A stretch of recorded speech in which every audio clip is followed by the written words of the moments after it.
puasa dijalankan, tapi sholat ditinggalkan. Apakah ibadah kita sudah benar? Puasa bukan sekedar menahan lapar dan haus, tapi juga melatih disiplin dalam ibadah. Bagaimana mungkin seseorang kuat menahan lapar seharian, tapi berat untuk sholat 5 waktu? Jangan biarkan puasa hanya jadi ritual kosong tanpa sholat. Karena sejatinya, puasa mengajarkan kita untuk lebih dekat kepada Allah Subhanahu wa Ta'ala, bukan hanya menahan lapar. Jadi, apakah puasa kita sudah seimbang dengan sholat? Bismillahirrahmanirrahim. Assalamualaikum warahmatullahi wabarakatuh. Waalaikumsalam warahmatullahi wabarakatuh. Alhamdulillahirabbil alamin. Wassalatu wassalamu ala Rasulillah wa ala alihi wa ashabihi wa mawallah. La haula wa la quwata illa billah ma ba'd. Kita bahas tentang puasa dan sholat. Pada puasa nih ibu-ibu. Alhamdulillah. Sholat juga kan? Kadang-kadang ada yang puasa tapi tidak sholat. Nah itu tidak boleh. Jadi puasa justru kemudian adalah sarana untuk melatih sholat kita. Jadi Bapak Ibu sekalian, goal atau tujuan utama dari puasa itu kan la'allakum tattaqun. Jadi tujuan utama dari berpuasa itu adalah bertakwa. Salah satu kualitas bertakwa adalah sholatnya harus jauh lebih baik. Nah sebenarnya di bulan Ramadan ibadah puasa itu adalah momentum kita semuanya untuk memperbaiki kualitas sholat kita. Bagaimana caranya supaya sholat kita itu semakin khusyuk. Sholat kita itu bisa menjadi identitas kita atau wajah kepribadian kita itu ya bisa tercermin melalui sholat kita. Kualitas akhlak kita itu bisa tercermin dari sholat kita.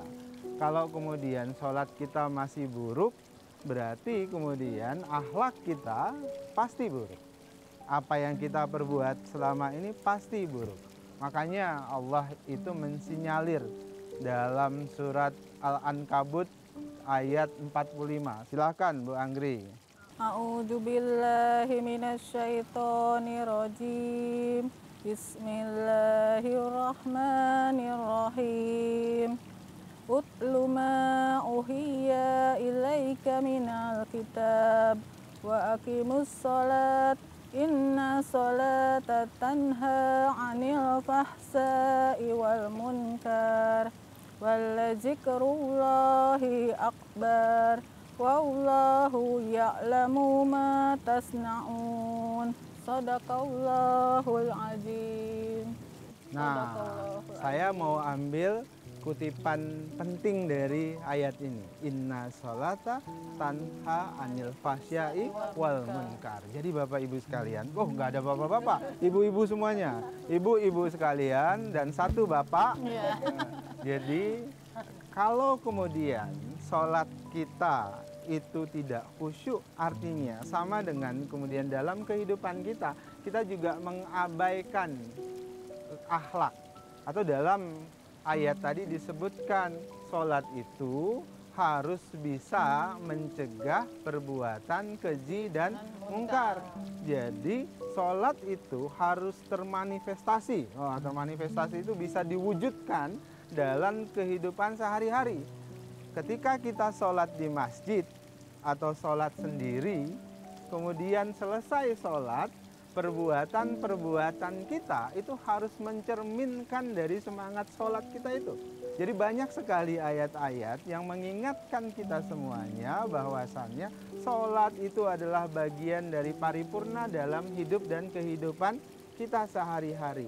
Kalau kemudian sholat kita tidak benar, maka sehari-hari juga bisa tidak benar. Makanya benarkan sholat kita sehingga hidup kita, akhlak kita juga akan semakin benar.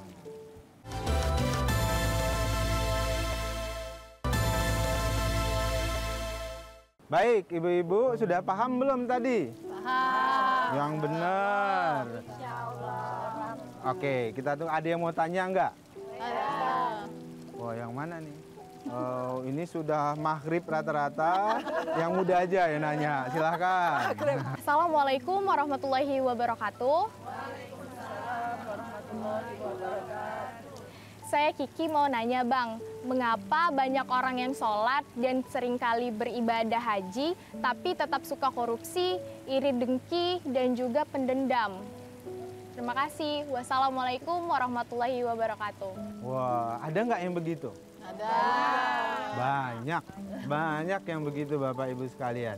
Jadi ada nih, saya mau kutip satu yang menarik dari seorang sufi sangat terkenal, namanya Jalaluddin Rumi.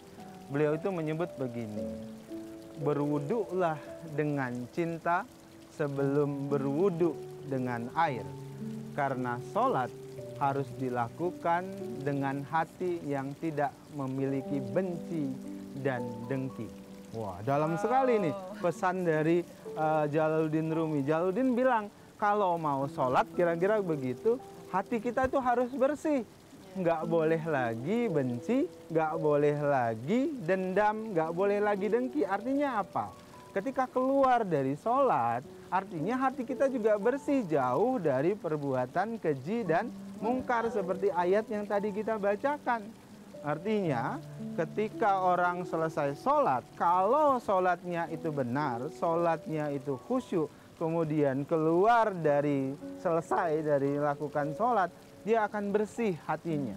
Atau dalam bahasa Jalaluddin Rumi tadi, berwuduklah dengan cinta sebelum kamu berwuduk dengan air. Karena sholat yang baik itu tidak membawa benci, dendam, iri di dalam hati. Jadi Bapak Ibu sekalian, kita harus mulai sholat kita dengan khusyuk, dengan memahami makna dari setiap gerak-gerik sholat. Baru kemudian dalam kehidupan kita sehari-hari, kita bawa makna sholat kita tersebut. Demikian, kurang lebihnya saya mohon maaf. Nasrun minallah wa fathun qarib. Wassalamualaikum warahmatullahi wabarakatuh. Waalaikumsalam warahmatullahi wabarakatuh.